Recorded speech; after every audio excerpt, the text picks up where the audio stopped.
안녕하세요. 폴라리스 오피스의 이혜석입니다. 여기는 어떤 일로 오셨나요? 재팬 IT 위크라고 일본 최대 IT 쇼가 있어요. 저희가 이번에 여기서 전시를 하기도 하고 또 AI관이 있어서 한국의 AI와는 또 다르게 일본의 AI 시장은 어떻게 흐르는지 한번 보려고 제가 여기 왔어요. 한번 둘러보러 갈까요? 들어보시죠. 내가 재팬 IT 위크 한 4번? 5번째 왔거든. 여러 가지 특징들이 있는데 올해는 어떻게 바뀌었을지 좀 보면 좋을 것 같아. 일본 AI 이쪽에 와서 이제 가장 느껴지는 특징 중에 하나는 OCR이라든지 RPA라든지 이런 단어가 되게 많다는 거야. OCR이 뭔지 알아? 몰라요. OCR은 옵티컬 캐릭터 리딩이라는 건데 결국에는 종이 문서에서 글자를 읽는 거야. 일본이 아무래도 문서 기반의 프로세스가 아직도 많고 그러다 보니까 IT가 많이 간 우리나라보다 그런 문서를 읽고 AI로 처리하는 것들이 굉장히 많은 것 같아. 여기는 노타라고 음성을 기반으로 회의록을 기록해주는, 우리 이번에 클로바노트 들어갔잖아. 네네. 그거 비슷한 일본어 버전이라고 볼 수 있고, 팀즈나 아니면 여러 가지 줌이나 이런 데서 회의한 것들을 자동으로 기록을 해주기도 하고 그렇게 화자 분리를 해주기도 하고 일본어에 좀 특화돼 있다고 알고 있어. 特徴としてはこの会議の一連のプロセスをカバーするのは一番の特徴になっ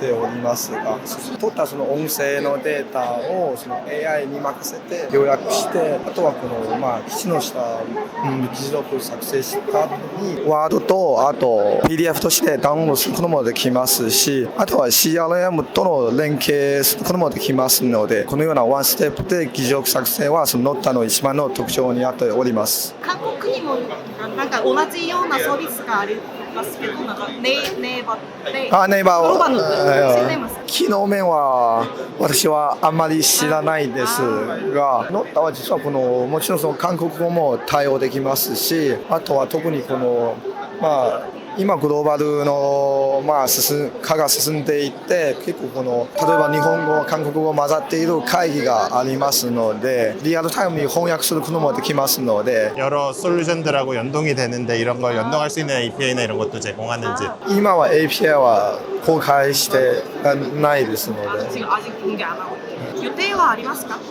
それはないですので 그렇다고 하네요. 이런 솔루션들이 우리도 추가해 나갔지만 앞으로도 되게 많이 쓰일 거라는 생각이 들어. 저희가 지금 클로버로 쓰고 있지만 저기 API를 제공은 안 한다고 하시긴 했는데 나중에 저희도 다양한 일본어 잘하는 일본어 서비스 너무 좋긴 해요. 그렇지. 그러니까 우리가 실제로 사실 우리가 촬영이 무산되기는 했지만 일본에서도 폴라리스 오피스 많이 팔고 있거든. 그럼 이제 일본에서 서비스 하려면 아무래도 조금 더 일본어를 잘 이해하는 것들을 했을 때 좋지 않을까라는 생각도 들어. 여기도 기버리라고 AI 면접 들어본 적 있어? 아 들어봤어요. AI로 HR 솔루션들 뭐 면접 평가라든지 다 하는 건데 AI가 면접 보는 거 어떻게 생각해? 저는 근데 이게 사실 판단이라는 게 좀 주관적인 요소도 많이 들어가지고 그치. AI가 대체했으면 좋겠다는 직업 중에 이제 판사도 있고 같은 의미에서 뭔가 판단을 하는 거는 인간보다 AI가 위협한 부분도 있겠지만 그치. 나을 수 있겠다. 그치. 걱정되는 거는 얼마나 정확하게 판단을 하느냐라던가 처음에 대답이 별로였어도 나중에 점점 좋아지는 모습을 보면서 사람이 긴장을 하긴 하잖아요. 그치. 그런 거는 사실 사람이 더 판단을 잘하지 않을까 하는 생각도 들고 사실 나 때 AI가 면접을 본다 그러면 어떻게 컴퓨터가 사람을 평가하냐 이랬었는데 요새는 젊은 직원들 얘기를 들어보면 오히려 AI가 더 공정할 수도 있다? 그리고 또 오히려 사람이랑 면접 보는 게 더 떨린다? 이런 말들이 있는 것 같아. 이런 것들도 앞으로 되게 많이 늘어날 수 있겠구나라는 생각이 들어. 사실 면접을 보는 게 거의 인력이 드는 일이기도 하니까 그치? 그런 걸 또 절감해 줄 수도 있겠네요. 맞아.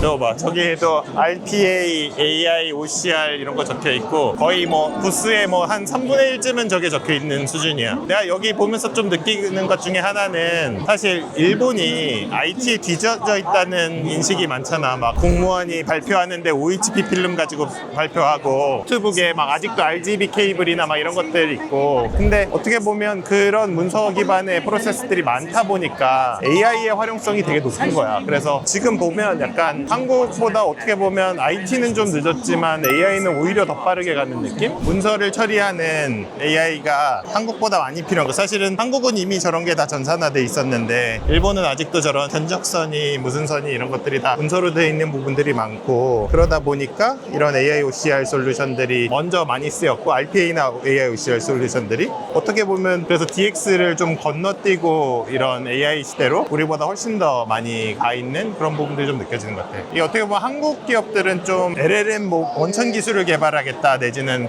플랫폼을 개발하겠다 이런 스타트업들이 많은데, 여기 전시를 보고 있으면 그런 것들을 진짜 산업에 가가지고 실제로 적용하고 있는 그런 솔루션들도 되게 많은 것 같아요. 한번 저쪽으로 가보자. 여기는 아마 유저 베이스? 산업 리포트 같은 거 AI로 자동으로 취합해서 만들어주고, 뉴스 같은 거 취합해서 해주고 이런 걸로 알고 있어. 학교 상장사의 뭐 절반 이상이 쓴다 뭐 이런 얘기도 있을 정도로, 어떻게 보면 경제 뉴스나 이런 것들 내가 알기로는 AI가 잘 정리해가지고 그런 취합들 해가지고 정보를 빨리 얻게 해주는 그런 솔루션들. 어떻게 보면 우리가 퍼플렉시티 붙였는데 그걸 조금 더 전문화돼서 하는 그런 솔루션이라고 볼 수 있어요. 좀 가서 노션 보고 챗 플러스 보고. 노션이 있어요. 노션 있어. 노션이 근데 어느 나라 회사예요? 노션은 일본 회사는 아닌데 아마 미국 회사일 텐데, 이거 창업자가 계속 이런 프로그램들을 만드는데 잘 안 된 거야. 마지막으로 어떻게 해야 될지 하면서 마지막 여행처럼 일본을 왔는데, 일본에서 그 단순함의 미학 같은 것들을 깨닫고 노션을 엄청 단순하게 만들었다고 해. 많은 기능을 넣는 것보다 그렇게 깔끔하게 만들려는 생각으로 만들었는데 엄청난 성공을 거둘렀다고 하더라고. 여기는 우리랑 관계없는, 근데 여기도 약간 AI 하는 솔루션 회사인 것 같아요. 여기가 노션 부스인데, 노션도 요새 AI 열심히 밀더라고. 노션은 어떻게 보면 웹페이지처럼 문서를 작성할 수 있는 툴이고, 깔끔하게 문서 작성할 수 있어서 사람들의 인기들을 많이 끌었는데, 요새는 우리처럼 이제 AI 기능들 많이 모으고 있어서 우리의 에스크닥 같이 노션으로 작성한 여러 가지 문서에서 어떤 질문 답변을 한다던가, 아니면 노션에 글을 쓸 때 AI가 도와준다던가 하는 기능들 되게 많이 구현하고 있는 걸로 알고 있어. 이런 데이터베이스 형식의 테이블 같은 것들을 할 수 있는 게 주요 특징 중에 하나지. 저기는 챗 플러스라고 고객 응대 같은 것들, CS 업무나 이런 것들 AI로 채팅으로 대신하는 솔루션들 많잖아. 아마 일본에서 그거 되게 많이 하고 있는 회사일 거야. AI에게 답변할 것들을 정리해서 주면 고객 응대라든지 질문이라든지 이런 것들을 자동으로 채팅이 해주는. 説明書とかを管理画面からアップロードしていただくだけで自動で答えてくれるようになってます。 자, AI가 매뉴얼을 이제 학습을 해가지고 자동으로 이제 맞아. CS를 해주는 거죠. 그치, 맞아. 그러니까 원래 근데 다른 챗봇이랑 뭔가 차이가 있어요? 그러니까 이제 매뉴얼을 학습해서 답한다는 게 다른 거지. 그냥 왜냐면 예를 들어서 폴라리스 오피스에 CS를 하려면 폴라리스 오피스를 잘 알아야 되는데, 뭐 예를 들어서 시스템이랑 연동해서 뭐 계정이 잠겼어요, 비밀번호가 닫고 틀렸어, 이런 것들까지 연결해서 해주는 거지.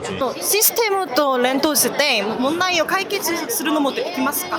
パスワードを探すのとか。テキストでなんか質問を入れていただければテキストで返信するものです。 그건 안 되고 텍스트로만 이렇게 가능하긴 하대요. 나중에 이제 그렇게 발전이 되면 더 점점 그렇게 되겠죠. 왜냐면 안 그러면 다 이게 사람이 해줘야 되는데 상당한 감정 노동이기도 하고, 점점 시스템이 복잡해지면서 사람이 이걸 다 알기가 어려우니까 AI가 그런 것들을 점점 알게 되면 점점 더 잘 처리할 수 있지 않을까. 뭐 이렇게 좀 전시를 둘러봤는데, 일본이 우리나라보다 시장이 아무래도 클 수밖에 없잖아. 이게 제조라든지 인구도 많고 여러 가지 제조업들도 있고 이래가지고 사실 AI가 투입할 수 있는 시장 규모도 크고, 또 아까 얘기했다시피 어떻게 보면 DX가 살짝 뒤처지다 보니까 AI 도입의 그런 성과들이 훨씬 커서 어떻게 보면 실질적으로 AI를 활용되는 사례가 굉장히 많은 것 같고, 어떻게 보면 사실 한국은 아직은 좀 그 AI를 만들어 나가겠다 할 때 발전된 모습 이런 것들 보여주는 거 보니까 좀 부럽기도 하고, 그래서 여기 마지막으로 볼 거는 여기에 한국 기업들도 많이 나왔더라고. 그래서 간단하게만 둘러보고 영상 마치면 어떨까 싶습니다.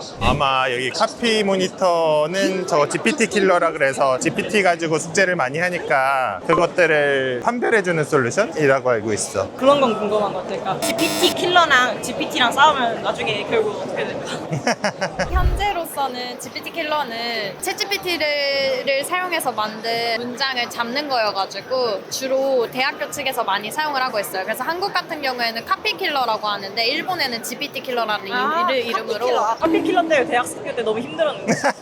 맞아요. 아직 일본은 도입 안 되는 곳들이 많아서 엄청 잘 잡나 보다. 2024년 기준으로 99%의 정확도였어요. 여기는 베셀 AI라고 해서 MLOps 하는 데인 걸로 알고 있고, 저희는 이제 MLOps라고 이제 AI 모델 개발이나 학습에 필요한 이제 모든 걸 한 플랫폼에서 지원하는 솔루션이라고 생각하시면 될 것 같고요. 그래서 모델의 학습, 모델의 배포, 그리고 그걸 위한 GPU 클러스터의 관리 이런 것들을 전부 한 솔루션을 위해서 할 수 있도록 하고 있습니다. 그리고 제일 중요한 우리 폴라리스 오피스 부스가 여기 있고, 요거 관련된 설명은 따로 영상이 하나 나갈 거죠? 네네. 요거 관련해서는 영상이 따로 나갈 예정이고, 아까 베타 테스트 그걸로 잠깐 써봤는데 제가 원래 쓰던 노트앱이랑 비교해서 너무 좋은 거예요. 그래서 빨리 한국에도 출시를 해줬으면 좋겠다. 일본은 사실 문서로 업무를 처리하는 걸로 진짜 유명하잖아요. 그렇지, 그러니까 그렇지. 간단한 업무도 다 문서로 하니까 그렇지. 확실히 이런 수요가 많을 것 같다. 그렇지. 폴라리스 오피스도 일본에서 일본은 좀 비율이 높나요? 전반적으로 인구에 비례하기는 하는데, 최근에 우리가 소스넥스트랑 같이 하면서 MS 오피스만큼은 아니지만 꽤 많이 팔리는 오피스 솔루션으로 자리 잡고 있긴 해. 그러니까 그런 것도 궁금해요. 요번에 어쩌다가 재팬 IT 위크에 저희가 참가하게 됐는지. 사실 우리가 이번에 노트앱 준비를 했잖아. 사실 그동안은 폴라리스 오피스 제품의 업그레이드만 했었는데, 조금 더 자유롭게 쓸 수 있는, 사실 오피스 앱은 이미 워드, 엑셀, 파워포인트나